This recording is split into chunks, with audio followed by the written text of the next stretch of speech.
The Venice's 180 horsepower 1.4 turbo 4 is found in the Chevrolet Malibu, Cruze, and Sonic, and it's a perfectly good power plant in those applications. In fact, the whole powertrain is from GM, so that includes the 6T46-speed automatic to which Vanderhall has added a sequential shifter.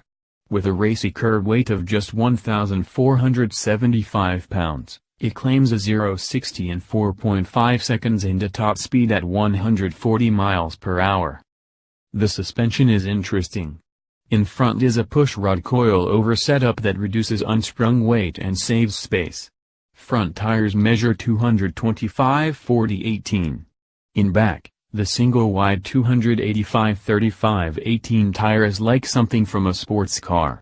A single-sided swing arm reaches around to grab hold of the 18 by 10.5-inch rear wheel, while a coil spring mounts about midway back on the swing arm. The base platform of the Venice is aluminum, while the body is composite. To save weight, there is no opening front hood or rear trunk. To get at the engine, you have to unscrew the front bodywork. Weight distribution is 70% front/30% rear, which suggests either massive understeer or great stability, depending on which side of the marketing material you're on. I could have gone anywhere from Thousand Oaks to Thousand Palms to drive this, but when the offer came through, the place to meet up was pretty obvious.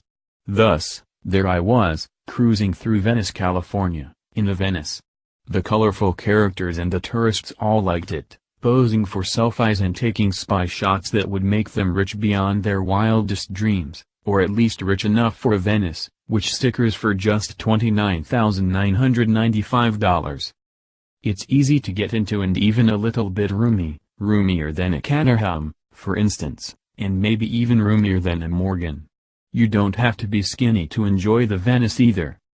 The engine sounds less like a sports car and more like a repurposed GM Econoplant, anemic. The intake sounds, in particular, are what I'd call fray.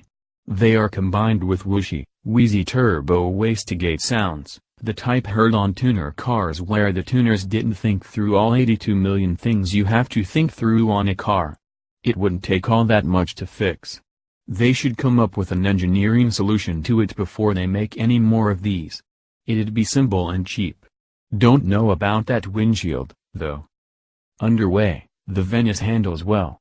It's surprisingly stable, as you'd expect of a front-wheel drive GM platform.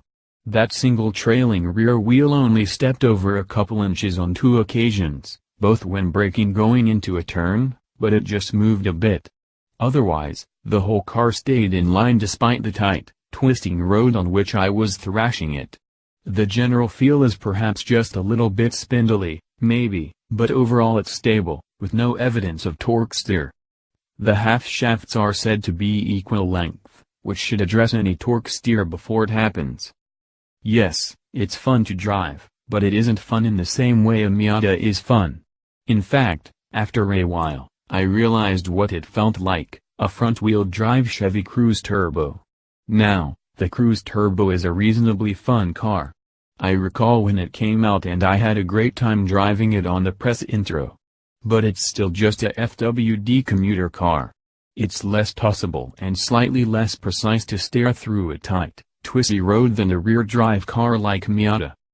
The Venice power-to-weight ratio is listed at 8.6 to 1, which ain't exactly supercar territory, but it's still pretty good. In manual mode, the sequential shifter works well enough, providing some sense of drivetrain control beyond simply letting it sit in automatic. But each time you step on the gas, you get that wheezy, gasping intake sound, followed by the turbo wastegate whoosh.